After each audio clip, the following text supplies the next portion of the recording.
Ma vision pour l'avenir repose sur une approche fluide, où on sortirait de l'impuissance actuelle en développant collectivement notre capacité d'adaptation. Plutôt que de rester figés dans des institutions et des systèmes aux règles trop rigides, les territoires devraient devenir plus flexibles, en fonctionnant comme des organismes vivants. À l'image de notre corps, qui se protège et s'adapte en fonction de la douleur ou du besoin, les territoires devraient percevoir leur environnement et ajuster leur action en fonction des besoins réels et ressentis. Un système comme ça fonctionnerait grâce à une circulation continue de l'information, comme un réseau nerveux qui permet à chacun d'agir en conscience des autres.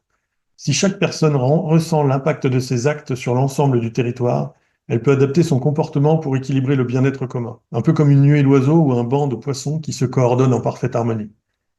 La diffusion rapide d'informations sur la souffrance, la pénurie de ressources ou les crises potentielles permettrait des ajustements collectifs efficaces.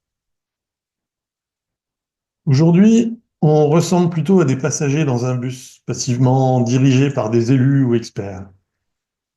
J'imagine plutôt un modèle où chacun serait sur son propre vélo, pleinement maître de sa direction et responsable de ses décisions. On devrait être attentif aux autres, conscient de leur trajectoire pour éviter les collisions et avancer ensemble.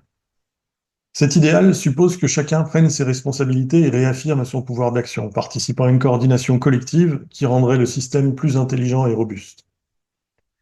Au final, cet organisme vivant, c'est la capacité de s'adapter en fonction des besoins du contexte, où chaque personne contribue activement et de manière harmonieuse à l'intelligence et la cohésion de l'ensemble.